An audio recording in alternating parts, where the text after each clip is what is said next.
Oh. Hello and good evening and welcome to Open Minds Chat Show.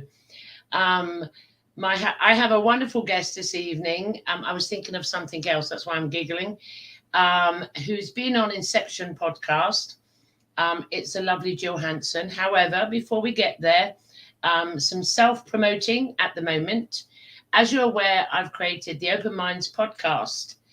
And I've had an amazing amount of emails coming and amazing, oh my gosh, stories of ghosts, paranormal, with intriguing parts. So I booked the guests, and the first podcast goes out next Saturday live, yes, live, 8 p.m. UK time. So if you like a good paranormal story or a ghost story, you'll be able to, if you choose to, link on, go in the chat. You can ask questions, you can share things.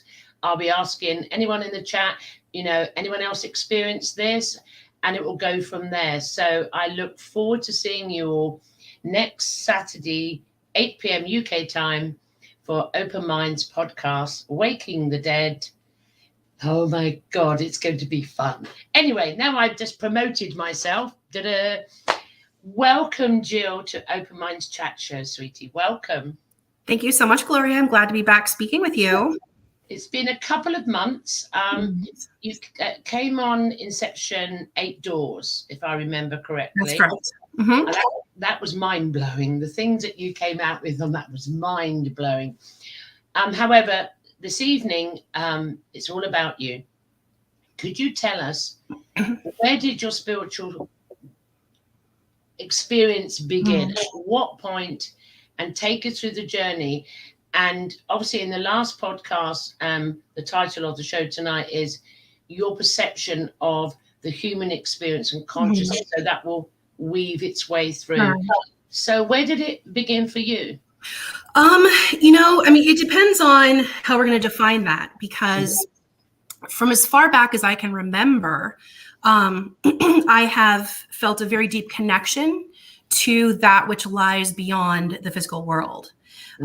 And anyone who's heard me, in conversation before or on a radio show like this, they've heard me talk about my experiences as a child, my explorations into the paranormal and the occult to try to answer those questions that I was having of reconciling the experience of almost this shifting between worlds, if you will. So even though as a very young child, I probably didn't have the words to put to it, I didn't call it spirituality. I knew that there was a certain sense that I got when I was in nature. I knew that there was a certain sense that I got when I was in the presence of a human being who I had a soul connection to. So even though I didn't, have the word for it, I have been a very spiritual person for as long as I can remember. And most of my journey has been about figuring out what that thing is. And I would say that I probably started calling it a spiritual journey probably no more than 15 years ago. Okay.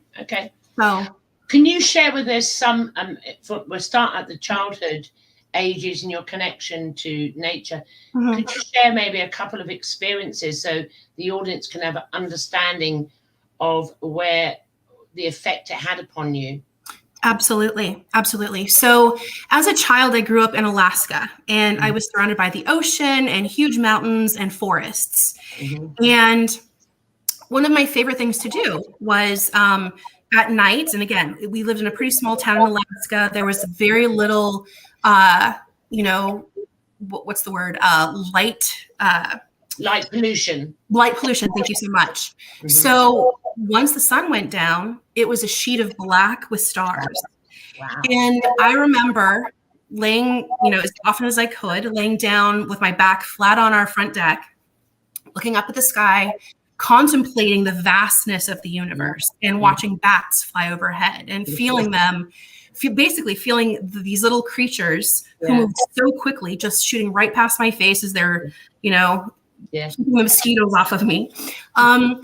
And just reveling in my inability to grasp this concept of eternity and vastness. And on fairly regular occasions, I don't know if it was a trance state. I don't know what word you would put to it.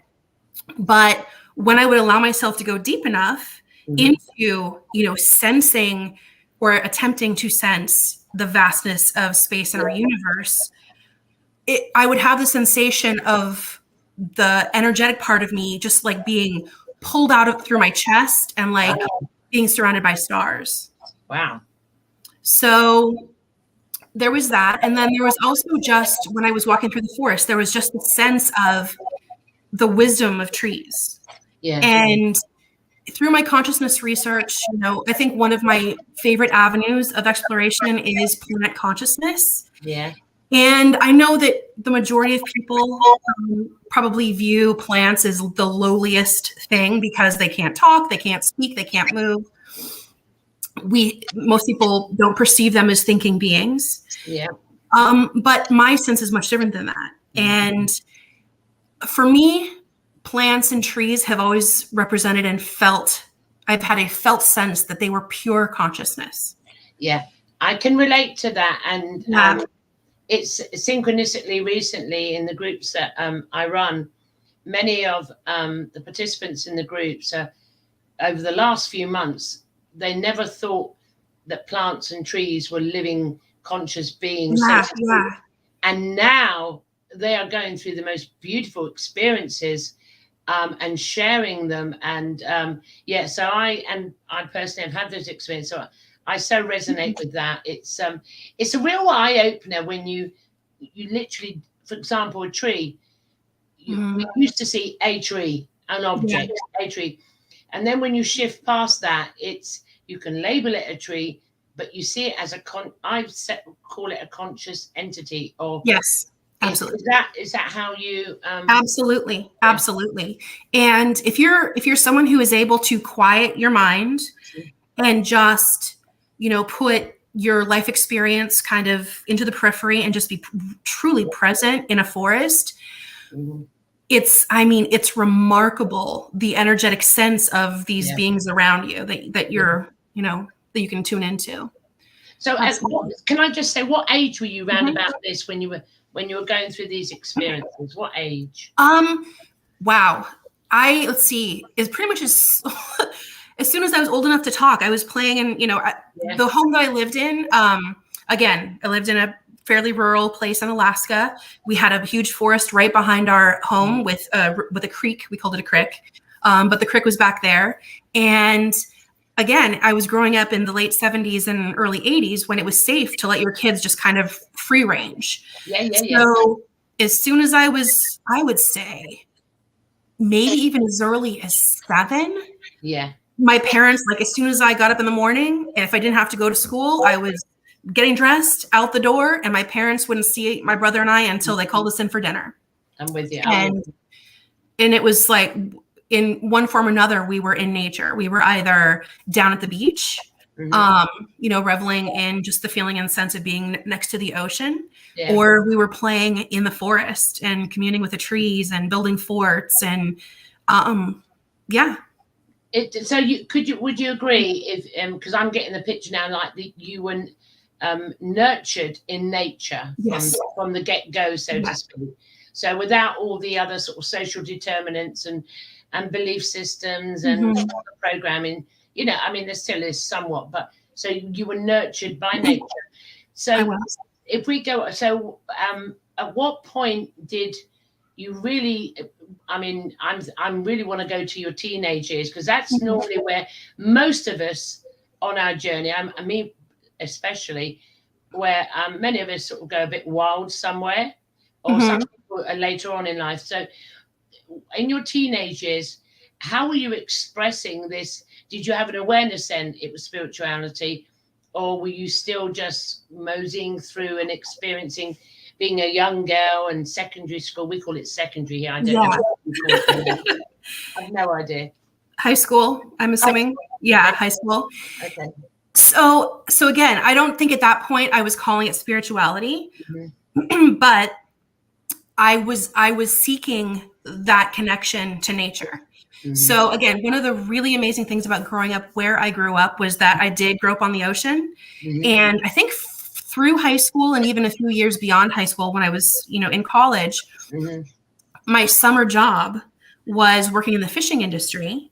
Ah. And I got to spend my summer days out in the elements. Oh, So Mm. whether rain, shine, storm, blizzard, like those Alaska summers, they can be kind of precarious, but I got to spend every day outside, and I would say I even appreciated the rain and cold, potentially even more than I appreciated the sunshine and the warm. There is, there is something about. I mean, recently here in the UK, we've Mhm. had which is normal for the season, this deep frost, and but the Yeah. sun's been shining. And I took a taxi somewhere the other day, and the taxi driver, I said, I was saying, I love this. I love the deep frost. I Yes. love the crispiness of it and the air of it. And I said, Oh my goodness. one, because it kills all the bugs, that the winter's done. Yeah. Two, it's just, and within that, to me, it feels like, I know spring's round the corner. It's that sensation. Yeah. And he said to me, you're the only person I've ever heard not complain about the weather. I said, wow, it's just, maybe I'm just different to the others. But I appreciate, it's not nice when it's really windy and gale force winds and Oh my no, I beg to differ. well, for me, that's not. Yeah. No. But I do like winter months when it's Yeah. crisp and cold. I do like it. Yeah. Yeah. I think probably my favorite season is autumn or fall, because there's something about the chill in the air that makes you feel so alive. Yeah. And it's the same with rain. Most people, they don't like the rain. They don't appreciate it. They've got an umbrella if they have to go out in it. On rainy days, like, good luck keeping me inside. I want to be out in the rain. And even if it's windy, even that much better. There is something so exhilarating. It's probably my favorite element, wind. There's something, it's almost like an out of body experience for me. Just feeling the wind and breathing in the wind. It's a phenomenal experience for me. I mean, as I said, rain I don't mind. When I was recently off the mainland here, and I went to a small island off the UK, it was beautiful weather, but every so often it drizzled rain. I don't mind going out in that rain. But when it's gale force, I'm just a little person. I can't do. Yeah. I always feel safe. I'm not going to be out there, but I've been through some pretty rough winds and always making the best of it.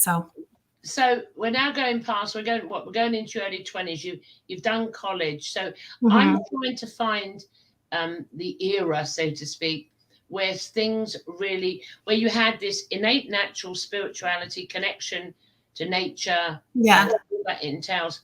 At what point were you consciously aware, or did you really start to research yourself? That, because you must have had a recognition that you were different. I mean, by then, I've known from as long as I was observing the world, I've known that I'm different. Yeah. It's been a journey. I mean, again, my entire journey has been about reconciling why am I different? Yeah. When I was young, it was a very active pursuit. And now it's more just like, I'll sit back and I'll observe. And I'm very, resolved in that I'm different. And I understand those differences a lot better now and where they're coming from. But in my 20s, I think that in my 20s, I was definitely probably more articulating spirituality for what it is. Yeah. And I would say that probably the beginning of that was when I met my ex-husband. Mm-hmm. So he was, other than my best friend, he's the one person who literally from the second we met, it was like there was no space, there was no time, there was nothing between us. And exploring my experience of life through that dynamic and that connection. Yeah. And being able to kind of use that connection as a lens through which to see everything else was very powerful. I bet it was. I mean, I've heard many people, there are many people that seem to go on this journey alone, but there are many that connect with others. It's such a connection. It's like an anchor. Yeah. It's like an anchor and a boost and a power up that for a while you share your journey, sometimes not for too long, but for a while you share the journey, and you can sort of say, this is meant to be. Yes. However, did you at that point, I mean, you mentioned your ex-husband, but at that point, where did your human career go? Where did, because obviously we're here to experience being a human being, and where were you directed at that point? In how so? I'm not sure I understand the question. As in a career, or as in, something that you, for example, I went into nursing and then I went into criminology. Got it. Okay. It's the English language. We just got to translate. Yeah, can be ambiguous. Yeah. So, you know what? It's a funny thing. I've always had a really hard time finding a niche to completely dive into.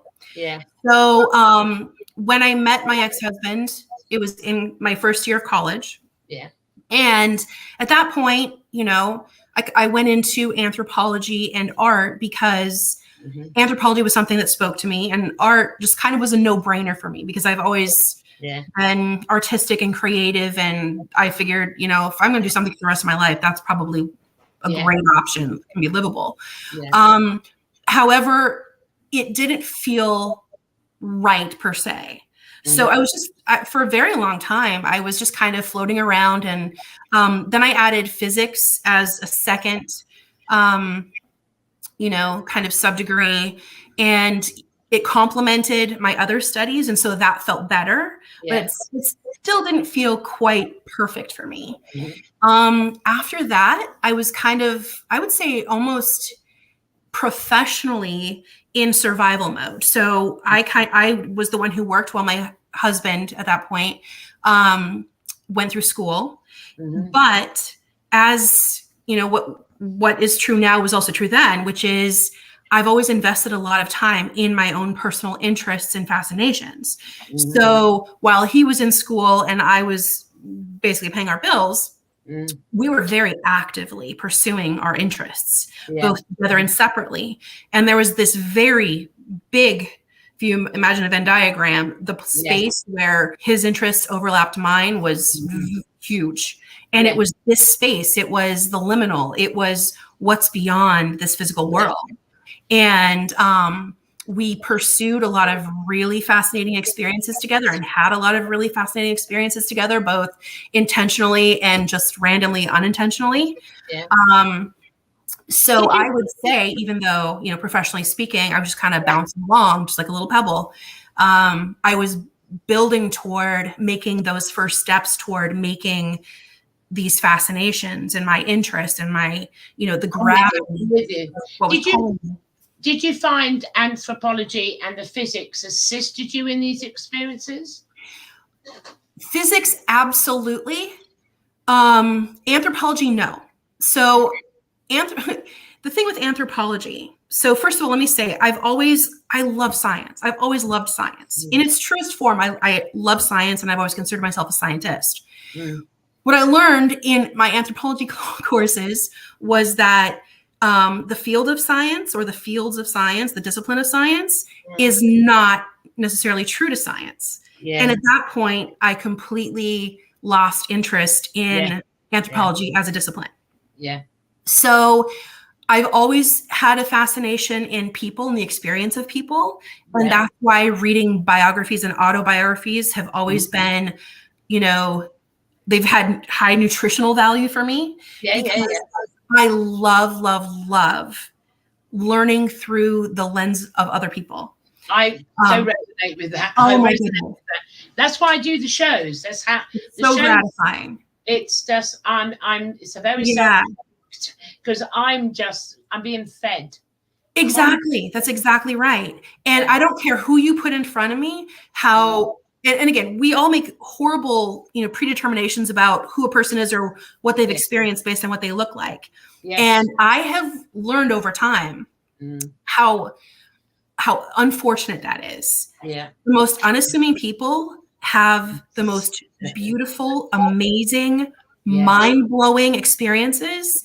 And it doesn't take huge accomplishments to be fascinating. So it doesn't, you can put someone in front of me who's climbed Everest. That's a fascinating story.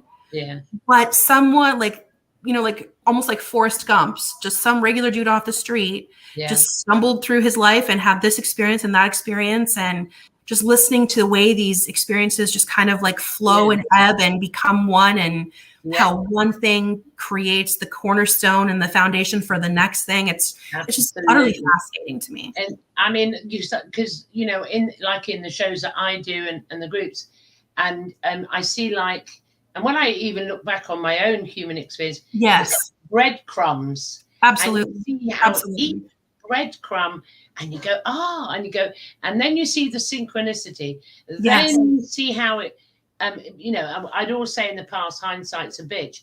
I'm very fortunate at the moment. I'm recognizing it now. But in the past, you just go, oh, how did that happen? Wow. And you'd see the breadcrumbs. Yeah. When I interview somebody or just have a chat with somebody, because we don't like the word interview anymore, I'm feeding myself, and it's like, tell me where it all began for you. And I'm so enthralled in this because it's another experience coming through. I'm not sure if many, I mean, the ones that I hang out with love this sort of experience. Listening to another, like we're all hungry for a knowing, or I don't actually know what it is we're hungry for, but each time you hear, an individual, and it could be Forrest Gump, it could be a tramp off the street, it could be anybody. When you hear the experience, it does something. It elevates something and expands something within that you just want to go back and get some more. So it doesn't matter what the journey is. Yeah. I mean, in your case, so the sciences are there. Where did, after all these experiences with your ex-husband, can you identify a major thing that you, because of the breadcrumbs you had, can you identify anything major at that point that really opened you up into the deepest part of consciousness that maybe you hadn't been before? Or no, I'll rephrase that. Or you had a greater understanding or knowing of what you were experiencing? I think I'm going to have to say that moment for me is as amazing and fundamental and foundational as those experiences were. Kind of the moment that came for me, and this was years after, my husband and I were, we were divorced and I was in a new relationship. When my first son was born. And my experiences with my son when he was an infant until he was probably 4 years old, if there's any, I mean, I can't even tell you. It's just connection. Like, I thought my husband and I had an amazing connection, and then I had my son, and I could not believe how profound of a connection we had, and still have to a certain degree. But children grow up and they go through phases, and but just the way he would look at me and smile, and I swear, like, some people will say, you're a mom just wanting to see what you want to see. I can't tell you how many times he looked at me, and I'm talking an infant child, like, shouldn't have been able to smile and look at me like that, telling me, Mom, I remember you. I know you. We've been here before. We've done this. Wow. That's Wow. And he's said things, I think it was when he was 6 years old. There were a few comments he made that just astonished me. That it was kind of like when he was losing that connection that most of us have as young children, and then we kind of Yeah. ease into the normal consciousness of life. Yeah. So as he was easing out of that, he made some very fascinating statements to me and asked me some really interesting questions. So, I mean, I experienced it with my son. I can't recall how young he was. He must have been 8 or 9 or something. And he had no idea that 2 years prior, he had none. I was pregnant, and the baby died. It just didn't make it. And anyway, I don't know how, I can't recall how the conversation came about. I knew he was really a spiritual. He's a little shit still to this day, by the way. He was a little shit at that age as well. But there was something, he would always make me smile. He was just, anyway. And he turned around and he said to me, you know that baby that you lost 2 years ago? And I'm like, what the, yeah. He said, that was me, but it wasn't the right time. So I had to go back and come now. And I, for the first time with my kids, I couldn't speak. Yeah. And I sort of walked away going, where the fuck did that come from? So I do resonate with that, but that one has never left me, that one. How, you know, how he just knew it. Then later on down the line, I said, do you remember it? And he says, no. That's how it works. Yeah. That's how it works. Yeah. Yeah. I mean, that is, you know, was it, I now in hindsight, the bitch, I look at it and think, oh, that was another little glitch to show me, you know, a breadcrumb, and that I would recall one day that how we, I don't even like the word agreed, how it was meant to be. We come in as we came in, how things were meant to be. But I couldn't understand how a small child of that age could have such awareness. That's what got me. And then it totally disappeared. And he was a teenager. Then he was a little shit then too. Yeah. So it's amazing how it works. And most parents, don't you think most parents brush it off? We're taught to. Absolutely. Yeah. Yeah. It's, I mean, it's really no different than imaginary friends, right? No. Like imaginary friends, everyone knows it's just a child's imagination. And maybe for some kids it is. Maybe. But I don't know. I don't know. I don't think it's a, well, you know, we can digress. Yeah. I don't think it is. I mean, I know I've had 6 children. So I know. Give me a medal. You deserve one. And yeah, I know. And they had him, most of them, the couple didn't. Well, if they did, I never locked on to them because also I'm a medium, so I would lock on to most of them with the children, and I knew what they were doing. However, they had they never called them imaginary friends. They would be in front of me, and I would participate with them, have a cup of tea, sit there with the tea sets, and don't do here and don't do that, and they're doing this. And they said this. One thing I always checked is that it was a high frequency energy imaginary friend. Yeah. So they'd make them laugh, giggle, make them happy, love them. There was love. It was so. I just kept an eye in case, you know. Yeah. Just in case. So it's a shame it's dismissed. Well, and the kids don't come up with the term imaginary friend, right? That comes from the parents. That comes from the parents. Until the parents have told the children, no, that's not real. I know you think you're experiencing that, but you're not really. That's your imagination. Yeah. You know, the kids know that it's real. Yeah. It's not until that they're trained or, you know, programmed by the parents to not trust themselves and not trust their experience. Yeah. I mean, but even I don't personally, I can't wrap my head around it. When the children have imaginary friends, which are in the spirit world, there's never anything negative or untoward. It's joyous. The child's learning social interaction before it goes to school, how to play, how to share. And the parent must see that. So the parent must have the belief from its parents, is now putting their belief on the child instead of allowing the child just to experience what is experiencing. Well, you would hope, right? But most parents, their priority is, I don't want my child to be crazy. So they're very diligent about maintaining that boundary. And so at some point they're going to say, you know what, little Johnny, it's not really appropriate now for you to talk to your imaginary friend, or because we both know that that imaginary friend isn't real. Like you need to grow up and make real friends and stop pretending. It's time you stop pretending. Yeah. Yeah. I mean, I know we've digressed, guys, but it's a really, it's a great discussion and something I haven't heard many talk about this. So, right, we're going to move on now. What comes next in your human experience? What comes next? Yeah. So the next chapter of my human experience was a very dramatic one.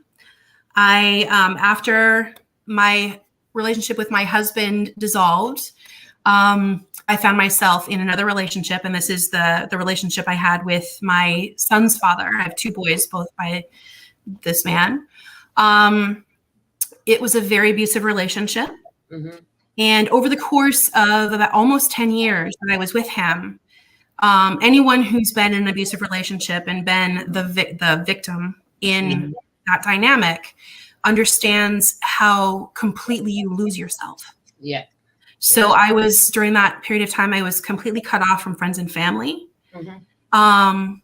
Unless I, stood in line and, lived by his beliefs and agreed with everything he said. There was consequences. So I learned, to just get rid of who I was. Yeah. And what's that? Conform. Yes, absolutely. Yeah. Absolutely. Yeah. And I was financially dependent on him. I had no resources and I felt very stuck for a very long time. And at one point, it got to the point where I just couldn't take it anymore. I couldn't figure out how to leave. Mm-hmm. I didn't want to go on anymore. And I reached out to my dad because at that point I was suicidal. I had lost myself. I didn't know who I was anymore. I had nothing to live for. And even though I'm ridiculously independent and stubbornly independent, I knew that if I didn't reach out to my dad at that point, that was going to be the end of the road for me. Yeah. So great. I'm so grateful I did. I reached out to my dad, and my dad was just the voice I needed to hear. And he encouraged me to leave that relationship. And so literally, and this is it, I can't express how literal this is. Mm-hmm. I was so devoid of myself after I left that relationship. If you asked me what my favorite color was, I couldn't even tell you. Mm-hmm. I could not even tell you. Mm-hmm. I did not know who I was anymore. Mm-hmm. I couldn't remember who I was. So basically, I had to rebuild myself from absolutely nothing. Mm-hmm. And that started with country music, believe it or not. Wow. So, music has always been a very important thing to me. And my dad was an, old school cowboy, and I grew up with country music. Mm-hmm. And that was the first thing that helped me remember who I was. Yeah. And my partner, country music was not allowed in our home because he hated it and I wasn't allowed to do anything that I enjoyed. Yeah.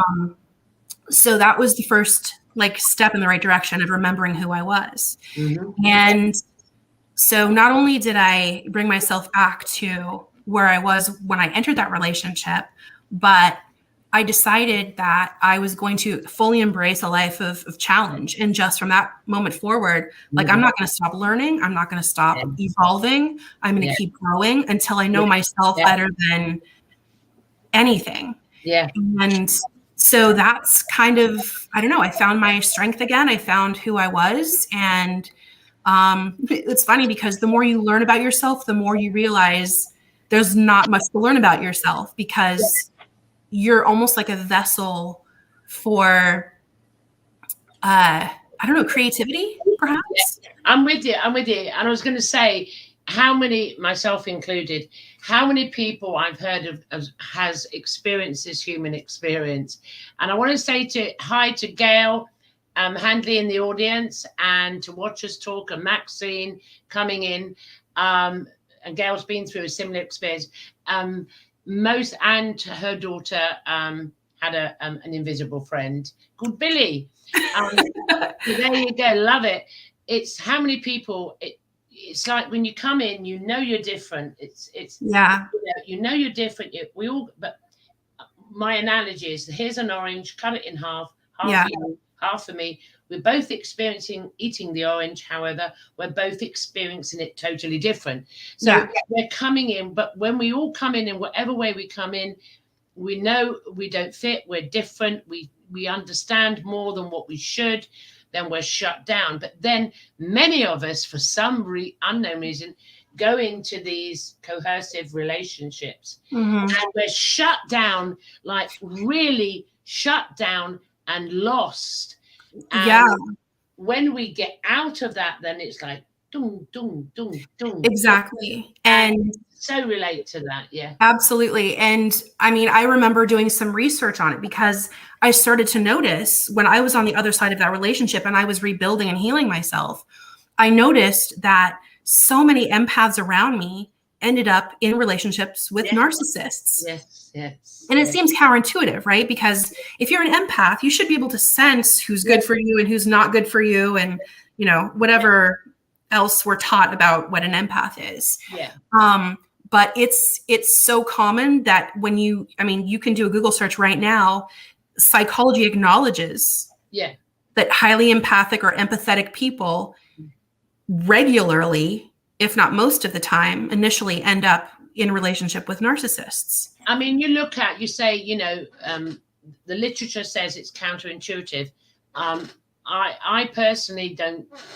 I agree with you. Absolutely. I don't follow their beliefs, and who is it to make this? Yeah.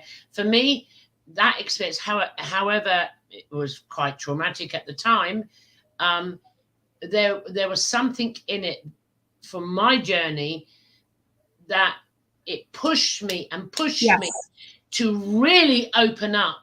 And like if you push someone's button, you push them until pop. And so I can look back. It's always about change the way you look at things, the things you look at change.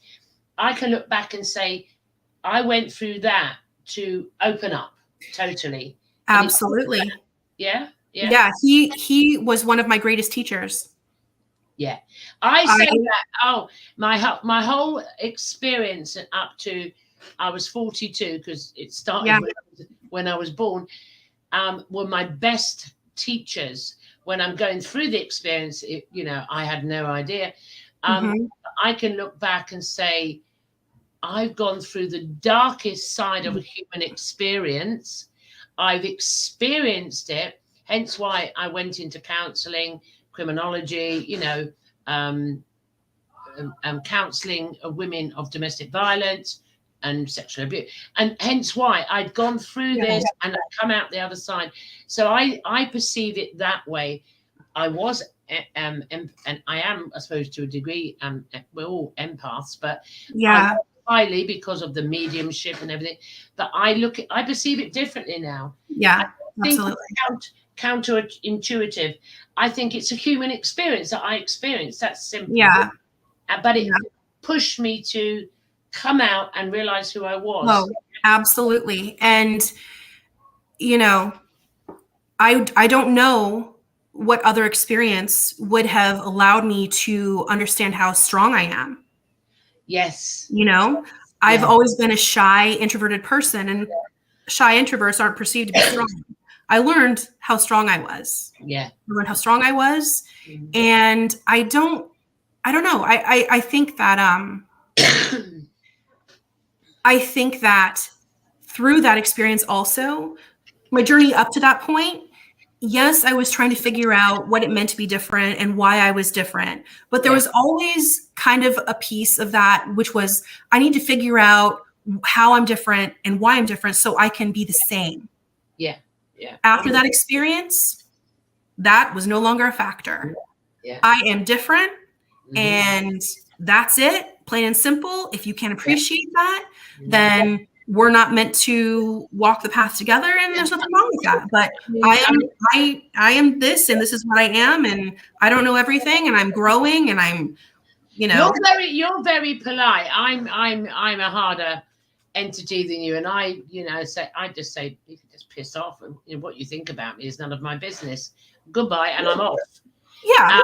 And some people say that's cold. No, I choose. No. I choose what I experience. If I want to experience suffering and a loop of arguments, I don't want to. So the people that think that's cold, they come from a different mindset, which is you should like everyone. Yeah. You should want to be liked by everyone, right?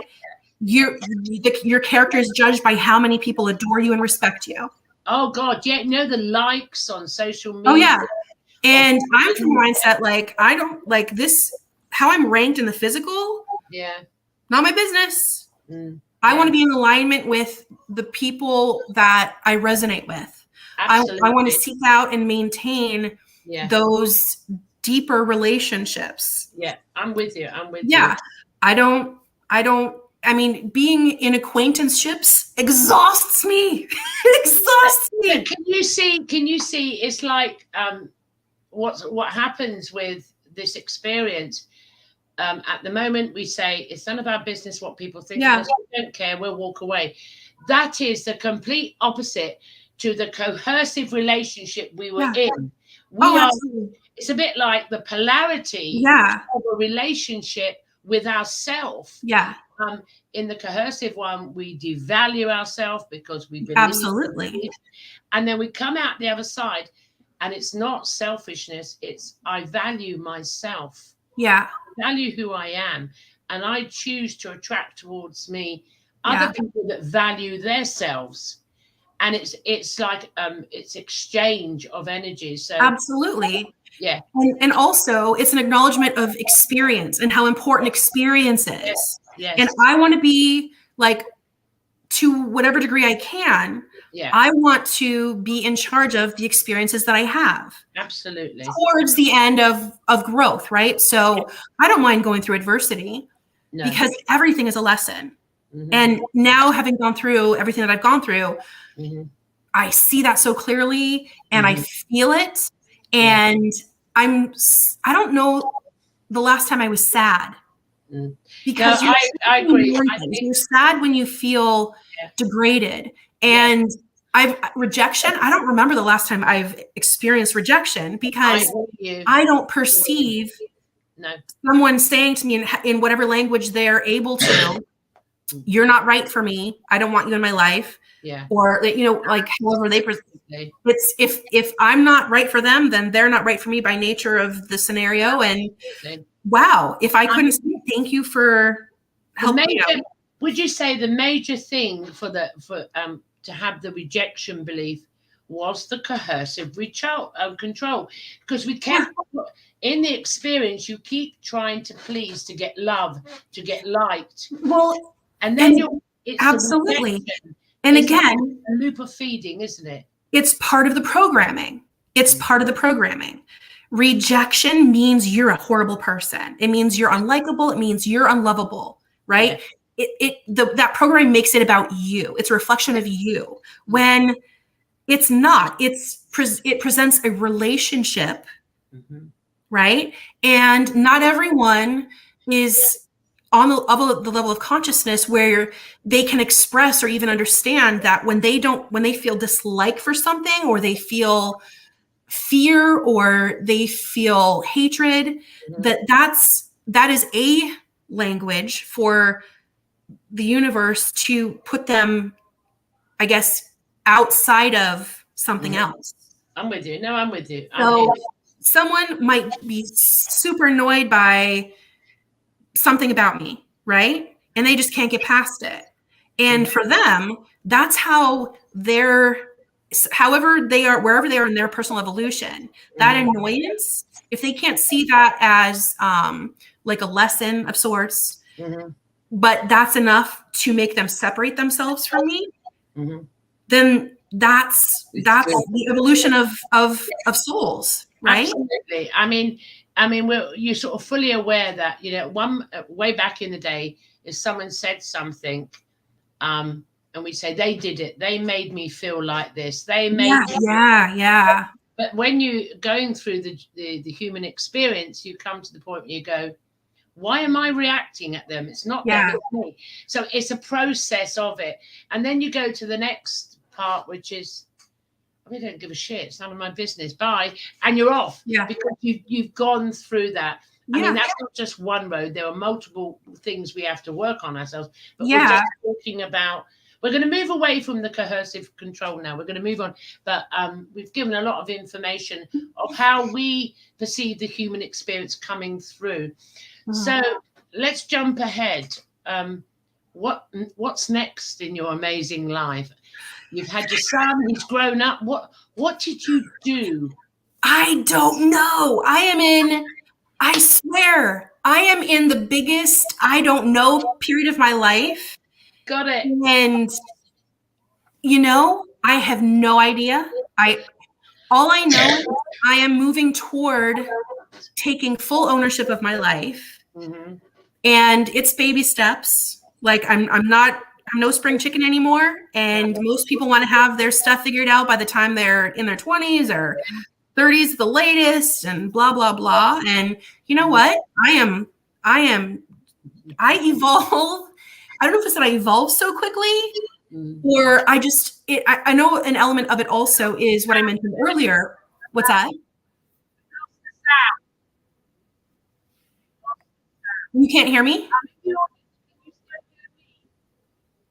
Can you hear me?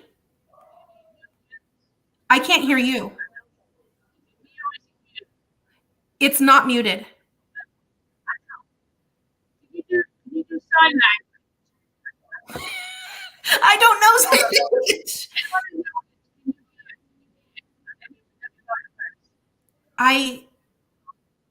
It's not muted. Can you hear me? Okay.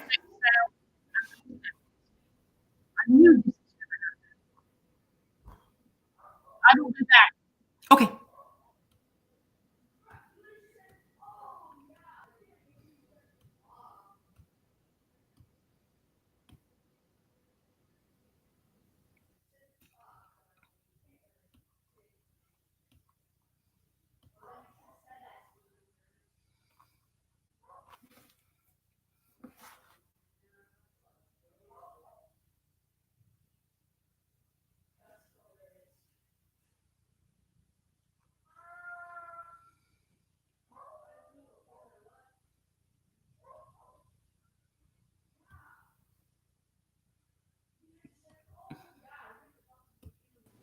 Hello. I can hear you again.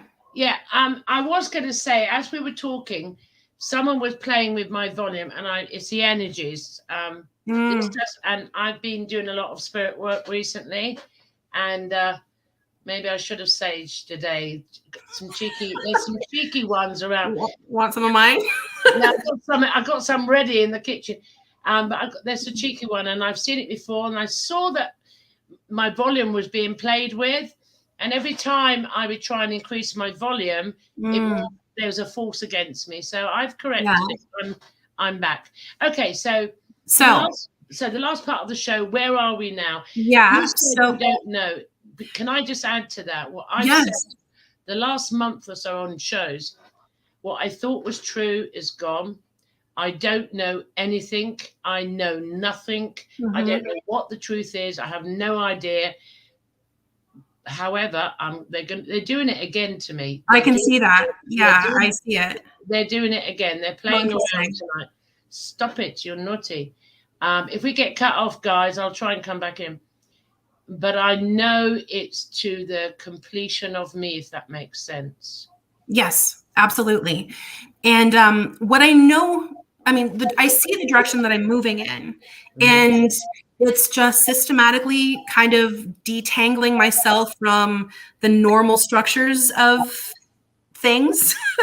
I'm moving toward living more sustainably and traveling a lot more. Just kind of detaching. I'm going to go out again and come in. Okay. Yes, I'm going to go out and come back in.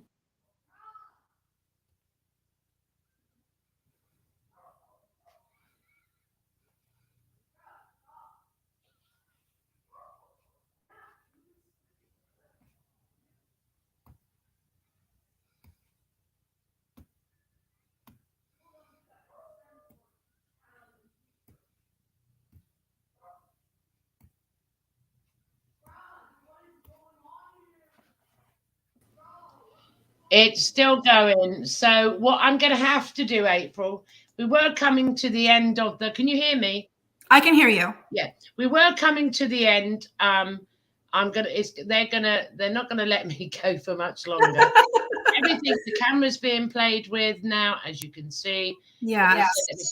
So concluding to end the show, where are you now, and what are you going to do next? Where are you going to go? What are you going to create? Yeah. What's the timeline now? Where are you? So what I need to be doing is focusing on my writing. I have at present 6 manuscripts that I've been working on. So, trying to make time for that and at some point get those out into the world.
Hello?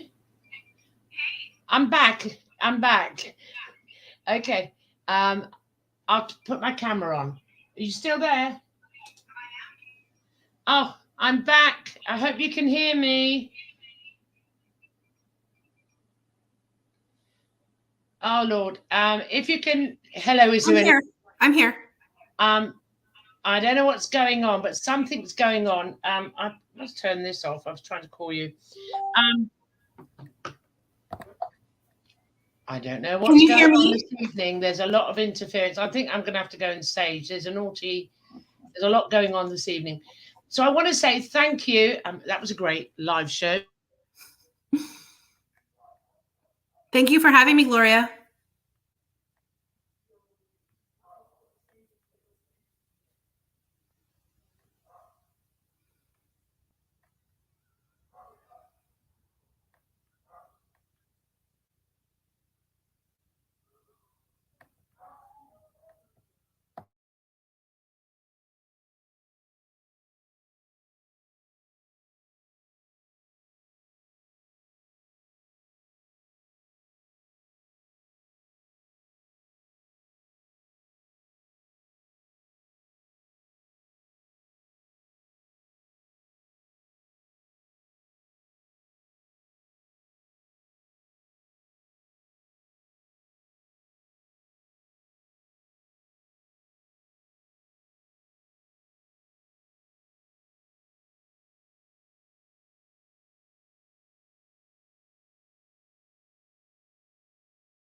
Okay, guys.